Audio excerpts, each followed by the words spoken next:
berada, selamat datang kembali di Ngupas, Mudoroso Pajak saking Tlatah Sukawati. Masih bersama saya dengan Dea. Kali ini saya kedatangan narasumber kita. Di sebelah saya sudah ada Bapak Prawoto. Selamat datang, Pak. Selamat datang. Bagaimana kabarnya, Pak? Alhamdulillah sehat. Alhamdulillah sehat ya, Pak ya. Boleh memperkenalkan diri dulu nih, Pak, ke Sobat Ngupas, Pak. Siap, Pak Dea. Sobat Ngupas semuanya, selamat pagi. Di sini saya Prawoto, seperti fungsional pemeriksa pada Kabupaten Pratama Karanganyar. Jadi kalau boleh mungkin dijelaskan sedikit ya, Pak. Iya, silakan. Jadi untuk fungsional pemeriksa pajak itu ada di kantor pelayanan pajak, kemudian ada juga yang di kantor wilayah Direktorat Pajak, ada juga yang di kantor pusat. Tapi kalau yang di Sragen memang tidak ada, ya. Tidak ada. Jadi KP2KP KP2KP tidak ada. Jadi wilayah kerja untuk pemeriksa sesuai dengan wilayah kerja dari KPP itu sendiri. Jadi meliputi wilayah Kabupaten Karanganyar ya, Kabupaten Sragen ya, seperti itu. Tadi Bapak Prawoto ini fungsional pemeriksa pajak ya, Pak ya. Kalau kita ngomong-ngomong nih Pak tentang pemeriksaan gitu, Pak. Mungkin wajib pajak kan jadi penasaran penasaran tentang pemeriksaan. Boleh dijelaskan Pak apa itu? Karena kan nanti Pak Prawoto akan menemani saya mengupas mengenai seputar pemeriksaan ya, Pak. Boleh dijelaskan dulu Pak, pemeriksaan pajak itu apa? Ya, mungkin gini. Pemeriksaan itu adalah salah satu fungsi yang diemban oleh kantor pajak. Dalam hal ini mungkin saya bilang tadi kantor pelayanan pajak Pratama Karanganyar. Jadi kalau kita mungkin jauh dulu ya, itu kan ada fungsi pelayanan kepada wajib pajak secara umum ya, yang NPWP, kemudian pendaftaran TKP dan pencabutan TKP, gitu lah. Kemudian ada ini episode sebelumnya ada pengawasannya istilahnya. Tadi sudah episode sebelumnya ada pengawasan. Pengawasan. Setelah pengawasan itu ada fungsi berikutnya namanya pemeriksaan. Pemeriksaan. Jadi kalau ini langsung ngomong sesuai peraturannya, gitu boleh gitu? Boleh. Jadi istilahnya gini, pemeriksaan itu sebenarnya kan membantu wajib pajak untuk melaksanakan kewajiban perpajakan, ya kan, untuk tahun yang sedang diperiksa, dan harapannya di tahun-tahun berikutnya terwujud kepatuhan sukarela. Jadi kalau kemudian diartikan gimana caranya? Tentu pemeriksa harus mengumpulkan data dulu, menghimpun dan mengolah data. Datanya kita ambil, ya kan, dari wajib pajak, kemudian dari data internal kantor pajak sendiri, dan kemudian juga dari pihak ketiga. Jadi dari data pihak ketiga juga bisa ya. Jadi bisa dari misalnya pemerintah atau dari laman transaksinya, seperti itu. Jadi kita kumpulkan, kita olah itu namanya jadi atas kerja pemeriksaan. Kemudian setelah kita olah, maka akan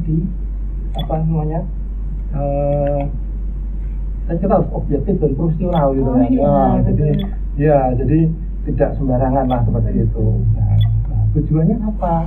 Tujuannya adalah untuk menguji kepatuhan. Kepatuhan siapa nih Pak?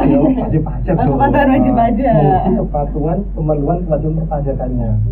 Atau bisa juga untuk tujuan lain di melaksanakan peraturan di bidang perpajakan tentunya ya. Jadi misalnya tadi tujuannya apa? Ingin menetapkan NPWP secara jabatan, itu bisa juga dengan pemeriksaan. Atau mencabut NPWP secara jabatan juga, ya semacam itu juga bisa dilakukan pemeriksaan. Tapi mungkin di episode ini nanti kita lebih ke arah pemeriksaan untuk menguji kepatuhan seperti itu. Karena itu yang memang dilaksanakan oleh perusahaan pemeriksa pajak. Jadi itu tadi ya, pemeriksaan itu untuk menguji kepatuhan wajib pajak ya Pak ya. Salah satunya. Tujuannya. Ya. Kalau jenis-jenis pemeriksaan itu ada berapa Pak? Atau ini tergantung ini Mbak ya, tergantung apa istilahnya sudut pandangnya. Tadi ya kan tujuannya apa? Tujuannya tadi ada dua ya. Bisa untuk menguji kepatuhan pemeriksaan perpajakan. Bisa juga untuk tujuan lain dalam melaksanakan ketentuan di bidang undang perpajakan juga.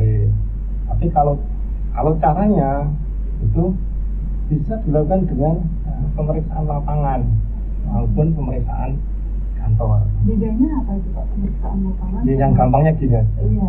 Kalau pemeriksaan lapangan itu petugas pemeriksa tadi ya, usulan pemeriksa tadi ya, yang akan mendatangi wajib pajak. Ya, jadi kalau istilahnya bisa di tempat usahanya, kalau badan ya, ada tempat usahanya. Kalau wajib pajak orang pribadi bisa di domisilinya atau bisa juga di tempat usahanya juga gitu loh. Gitu. Karena kadang-kadang kalau orang pribadi kan gitu tinggalnya misalnya di Sragen, ya usahanya di Gemolong gitu kan. Nah itu kita bisa mendatangi yang di Gemolong maupun yang di Sragen. Itu pemeriksaan lapangan. Nah kalau pemeriksaan kantor ya tentunya dilaksanakan di kantor ya. Di kantor gimana? Kantor pajak ya. Kantor pajak. Jadi wajib pajak nanti dipanggil untuk datang. Itu pemeriksaan kantor di kantor seperti itu. Terus kenapa sih Pak wajib pajak itu kok bisa diperiksa itu gimana Pak ceritanya? Gini, yang pertama sebenarnya kan tadi saya sudah sampaikan ada namanya visit di kantor pelayanan pajak ya. Jadi sebenarnya nah ini nanti jadinya gini kita bicara ada namanya pemeriksaan rutin. Apa itu Pak? Jadi pemeriksaan rutin itu memang sudah dimandatkan oleh peraturan dan undang-undang bahwa wajib pajak yang dengan kriteria ini akan diperiksa. Misalnya SPT-nya menunjukkan dibayar, dibayar dia di SPT-nya itu memilih untuk dilakukan pemeriksaan pengembaliannya ya itu akan dilakukan pemeriksaan. Nah, itu tadi yang misalnya atau SPT-nya rugi, itu juga itu juga ada pemeriksaannya ya? Iya gitu loh, walaupun itu misalnya tidak menjadi prioritas, tapi istilahnya nantinya dilakukan pemeriksaan kalau misalnya dia mengkompensasikan kerugiannya pada tahun berikutnya. Itu yang rutin ya. Ya kalau yang pemeriksaan khusus itu kan sebenarnya lanjutan dari proses bisnis pengawasan. Tadi di episode sebelumnya mungkin jadi wajib pajak itu menerima SP2TK ya kan dari legislatif ya akhirnya itulah. Misalnya kemudian sudah dilakukan konseling, pembahasan, ternyata istilahnya ya wajib pajak tidak penuhnya melakukan pembetulan SPT sesuai dengan potensi yang seharusnya. Nah itu bisa dilakukan pemeriksaan. Seperti itu namanya pemeriksaan khusus. Seperti itu. Kalau mekanisme pemeriksaan sendiri itu gimana Pak? Mungkin bisa diceritakan Pak? Ini panjang berarti. Panjang ya Pak ya? Secara singkat aja Pak. Secara singkat ya, oke. Jadi intinya gini. Jadi proses pemeriksaan itu adalah suatu hal yang berkaitan dengan produk hukum. Produk hukum. Jadi semuanya akan dilakukan secara tertulis. Legal itu istilahnya ditulis dari sisi legalnya. Jadi nanti kepala kantor pelayanan pajak akan menunjuk namanya tim pemeriksa, timnya ya. Jadi kalau namanya pemeriksaan itu tidak dilakukan sendiri. Jadi ada yang namanya tim pemeriksa tadi itu terdiri dari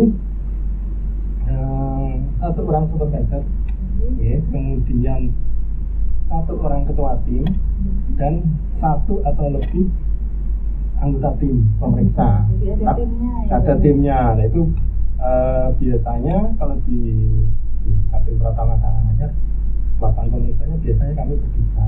Jadi ketua tim 1, supervisor 1, ketua tim 1 dan anggota tim 1. Nah itu nanti akan mendapatkan namanya surat perintah pemeriksaan.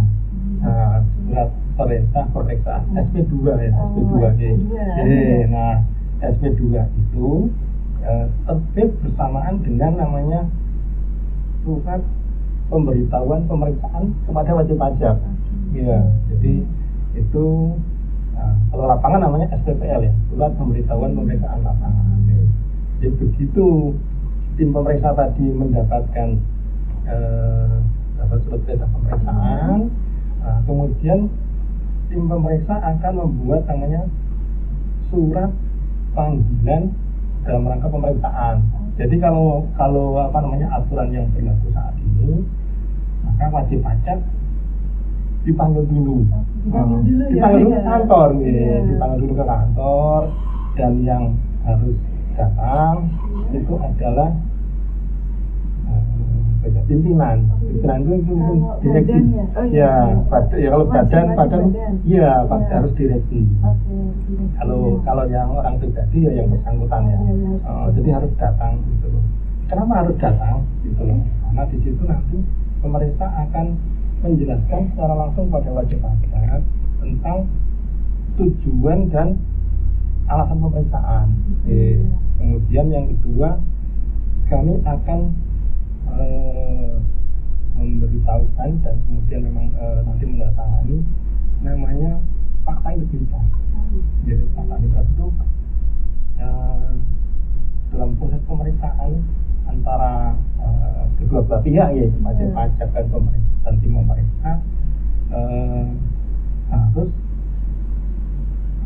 melaksanakan dan memenuhi kode etik pegawai. Istilahnya secara gambarnya ya, pemeriksaan itu dilaksanakan tanpa biaya. Jadi dari proses awal sampai dengan akhir ya, pemeriksaan tadi dilaksanakan secara profesional ya Mbak ya. Tapi profesional. Kalau profesional istilahnya ya aturannya A, ya tapi yang keluar pasti A gitu loh. Tidak bisa ditambah-tambah dan mungkin dikurang-kurangi ya gitu. Jadi istilahnya nanti fakta integritas itu gini, antara kedua belah pihak tidak boleh menjanjikan atau memberikan sesuatu uang, barang, fasilitas gitu dan sebagainya. Itu memang sangat dilarang ya bagi kode etik wajib pegawai DJP ya gitu seperti itu. Nah nanti begitu wajib pajak datang, pimpinan tadi datang, kita menjelaskan, kemudian terasakan kita menyampaikan tadi memperlihatkan SP2 ya, dan satu lagi ada namanya tanda pengenal pemeriksa Mbak. Harus ada. Tapi tanda pengenal pemeriksa itu juga dikeluarkan oleh kepala kantor. Loh, ini pemeriksa pajak yang memang bertugas untuk melakukan pemeriksaan di wilayah KPU Pratama Karanganyar dalam hari ini gitu seperti itu. Jadi itu tadi saya sampaikan ya, pemeriksaan itu harus legal semuanya gitu ya. Gitu. Jadi kemudian setelah tadi tanda pengenal pemeriksa diperlihatkan, kemudian SP2 juga diperlihatkan. Nah, yang satu dengan pemeriksaan lapangan tadi disampaikan pada wajib pajak untuk minta tanda terima. Tanda terimanya dari wajib pajak. Iya, tanda terima. Nah, itu berarti pemeriksaan sudah dimulai. Setelah dimulai, maka pemeriksa juga melakukan peminjaman buku catatan dan dokumen. Gitu loh. Jadi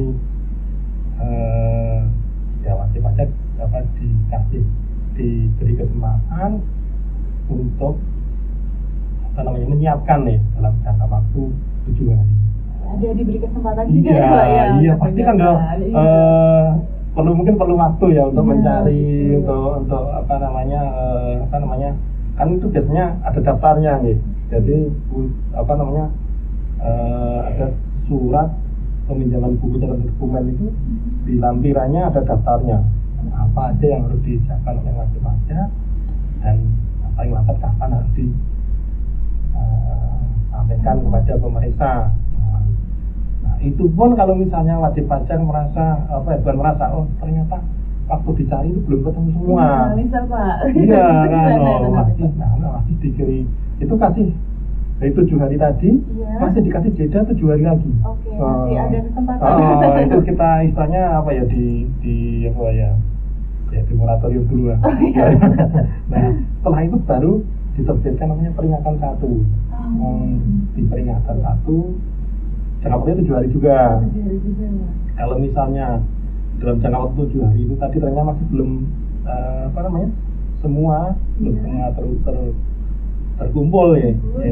Itu masih ada peringatan 2. Itu 7 hari. Sampai peringatan berapa dulu? Sampai 2 lah. Jadi istilahnya dalam jangka waktu 1 bulan itu wajib pajak sudah harus menyerahkan semua buku catatan dokumen yang wajib dipinjamkan dalam proses pemeriksaannya. Nah, pemeriksaan kan apa ya untuk membantu tadi ya, untuk membantu wajib pajak ya, tentu ya harusnya wajib pajak ya segera mungkin menyampaikan buku dan dokumen tadi. Nah, itu ya kemudian tadi itu setelah mereka menghimpun tadi nih, menghimpun, nah kemudian mengolah. Setelah menghimpun, mengolah. Tapi gini, tadi lupa malah jadi lupa sedikit. Jadi menghimpun tadi kan tidak hanya dari wajib pajak sendiri, tapi dari data internal DJP, kemudian dari pihak ketiga. Nah, dari pihak ketiga kita juga bisa melakukan namanya permintaan keterangan terbukti. Kita minta ke pihak ketiga, baik saksi pemerintah, keterangan saksi dan sebagainya. Itu juga bisa ya Pak? Bisa ya. Nah, kalau misalnya nanti semuanya sudah terkumpul, kemudian kita olah, nah itu namanya tadi menjadi kertas kerja pemeriksaan. Kalau sudah kertas kerja pemeriksaan sudah selesai, kita akan menerbitkan namanya surat pemberitahuan dari pemeriksaan. Itu isinya adalah istilahnya ya, temuan pemeriksaan.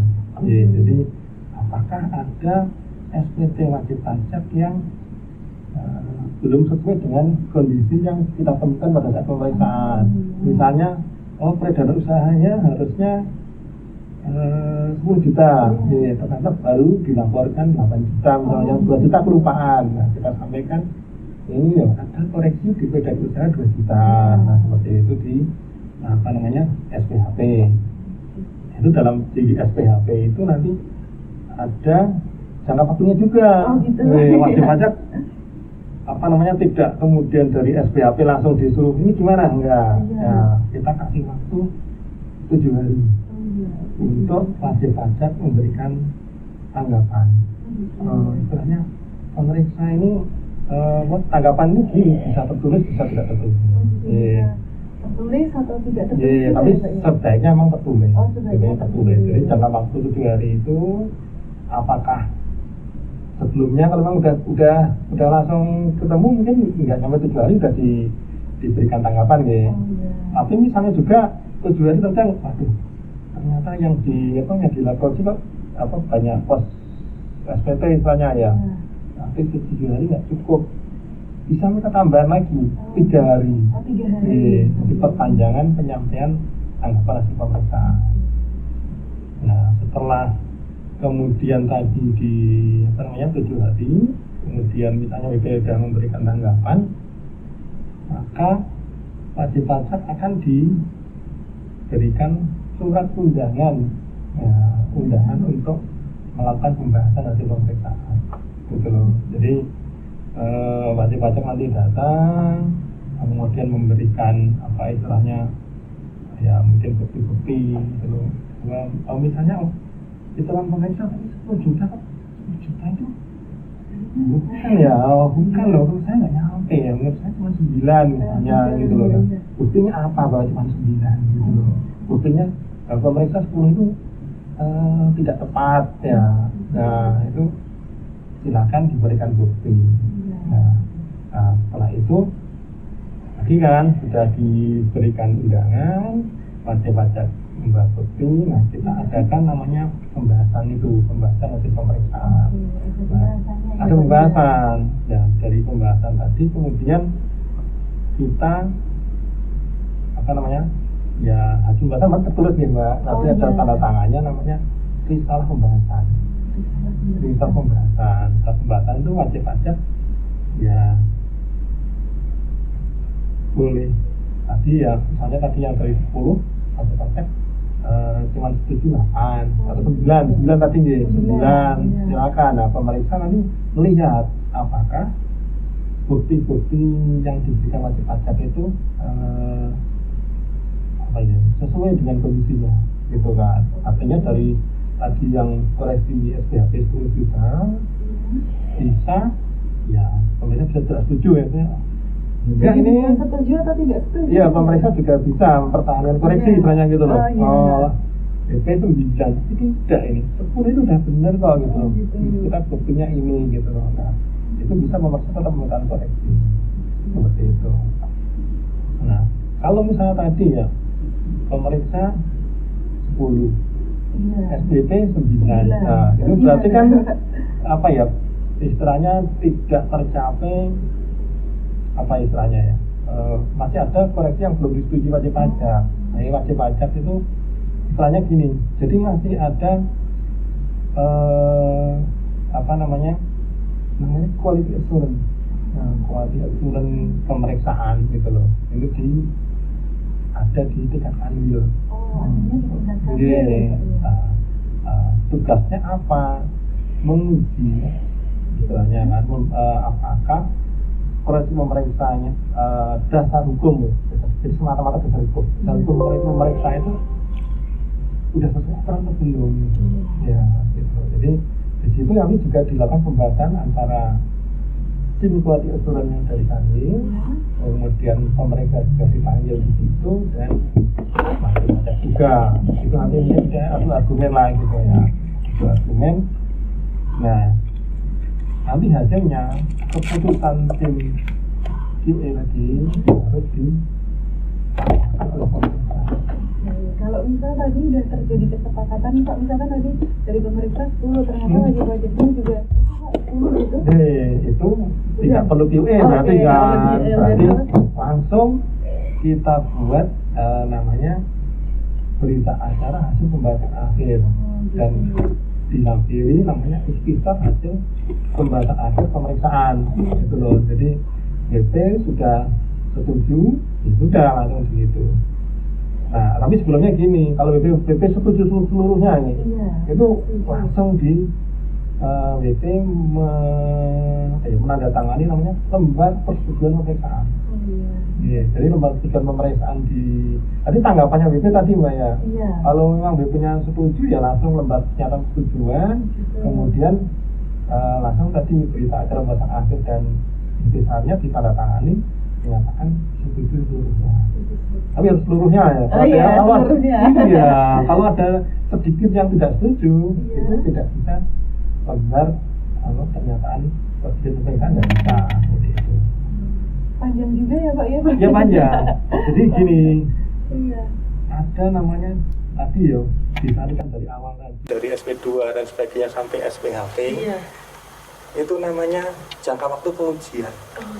Jangka waktu pengujian itu paling lama 6 bulan. 6 bulan paling lama 6 bulan. Dan misalnya memang ini juga dapat diperpanjang lagi 2 bulan. Nah, dan perpanjangan tadi juga ada suratnya. Ada persetujuan dari kepala kantor dan kemudian disampaikan juga kepada wajib pajak bahwa ada perpanjangan jangka waktu pengujian. Kemudian tadi dari pembahasan sampai dengan nanti pemeriksaan selesai itu paling lama 2 bulan. Jadi mungkin total jangka waktu pemeriksaan jadinya bisa 6+2, bisa 6+2+2 seperti itu. Lama memang lama karena itu tadi kita harus menghimpun data tadi karena banyak ya, jadi memang harus tidak oleh undang-undang diberikan waktu yang ya memadai lah seperti itu. Kalau misal nih Pak, wajib pajak itu sedang diperiksa atau akan diperiksa itu harus gimana Pak? Ada pesannya gitu? Oh ya, ini yang belum atau yang sudah? Yang sudah dan yang belum. Yang sudah dulu Pak. Ya, yang sedang diperiksa tentunya, karena tadi saya sampaikan ya, itu kan pemeriksaan itu membantu wajib pajak untuk melaksanakan kewajiban perpajakannya secara lebih baik pada tahun yang diperiksa maupun pada tahun-tahun berikutnya ya. Nah, harapannya ya tentunya wajib pajak kooperatif. Kooperatif itu intinya gini, di situ kan harus meminjamkan buku catatan atau dokumen. Nah, buku catatan dan dokumen itu apa?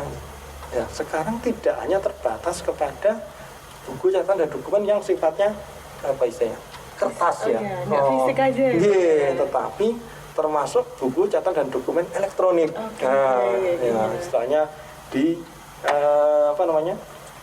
kan sekarang gitu nggih, di komputer wajib pajak pencatatannya di situ semua pakai sistem, pakai aplikasi dan sebagainya. Nah, itu termasuk juga yang harus dipinjamkan. Kemudian yang berikutnya membantu kelancaran. Kalau pemeriksa butuh ruangan misalnya tadi pas waktu pemeriksaan lapang butuh ruangan, mohon disiapkan seperti itu. Kemudian misalnya pemirsa ada pertanyaan loh kadang-kadang loh. Nah, istilahnya kan pemeriksa kan pihak luar gitu. Jadi kan tidak memahami proses bisnis wajib pajak secara keseluruhan ya. Pasti kami ada beberapa pertanyaan. Nah, itu mohon juga wajib pajak dan kemudian mungkin stafnya gitu. Stafnya itu kalau pabrik mungkin ada bagian produksi, bagian akuntansi, bagian finance dan sebagainya. Nah, itu agar memberikan keterangan ya lisan maupun tertulis lah yang sebenar-benarnya gitu loh. Jadi gitu harapannya setelah proses pemeriksaan berakhir, wajib pajak tadi menjadi lebih baik, menjadi apa ya istilahnya patuh secara sukarela kan. Selama ini tidak tahu misalnya kalau menyewa misalnya rumah itu harus kena PPh pasal 4 ayat 2. Setelah dilakukan pemeriksaan, jadi harus tahu ya. Berarti kalau kedepannya lagi ada transaksi lagi yang seperti itu, ya wajib pajak dengan kesadaran sendiri langsung memotong dan melaporkan tadi istilahnya kan assessment lah itu ya. Itu yang sedang atau sudah diperiksa ya. Kalau yang belum diperiksa ya, pertama harus disampaikan bahwa tadi ya pemeriksaan itu bukan untuk menghukum macam-macam. Kita membantu loh. Nah, kalau membantu kan senang ya dibantu kan. Malah senang ya. Jadinya istilahnya yang pertama dulu kan memahami aturan perpajakan lebih baik kan harusnya kan. Ini istilahnya kan tadi kan tanpa disuruh dan sebagainya, tanpa diminta oleh AR, tanpa diminta oleh antar pajak lah secara umum itu sudah paham aturan. Jadinya wajib pajak akan melaporkan SPT sesuai dengan kondisi yang sebenarnya. Kan? Jadi harapannya belum diperiksa gitu kan, wah udah bagus ini, udah bagus kan, istilahnya pengawasan dari AR juga lebih ringan, ya kan, karena sudah bagus dan mungkin istilahnya pemeriksaan pun kalau memang sudah sesuai ya pasti akan terbit ketetapan pajak ya namanya SKPN, ketetapan pajak nihil udah sesuai, udah bener semua gitu loh. Jadi seperti itu. Jadi yang belum diperiksa pun ya, atau gini kadang-kadang belum diperiksa, tetapi misalnya laman tersebutnya diperiksa atau kenalnya diperiksa gitu kan, terus ya mereka kan pasti ketemu kan gitu. Iya. Begitu ya aturannya Pak ya, udah dia langsung secara sukarela membetulkan SPT yang belum sesuai, seperti itu. Justru malah membantu wajib pajaknya. Iya, seperti itu. Iya, betul sekali. Kalau wajib pajak sedang diperiksa sendiri itu apakah ada hak-haknya dan kewajibannya Pak? Oh pasti dong. Oh iya, apa saja Iya. itu Pak? Jadi mungkin kalau ini kita bagi ya, Iya. hak wajib pajak sebelum pemeriksaan dimulai, kemudian hak wajib pajak selama proses pemeriksaan, dan hak wajib pajak setelah pemeriksaan selesai. Ada 3 bagi Kalau sebelum pemeriksaan, wajib pajak harus apa istilahnya, berhak deh, wajib pajak berhak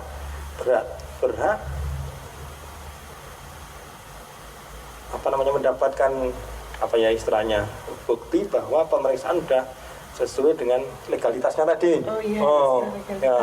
Ya kan, jadi ditunjukkan surat apa namanya tadi, tanda pengenal pemeriksa, tanda pengenal pemeriksa.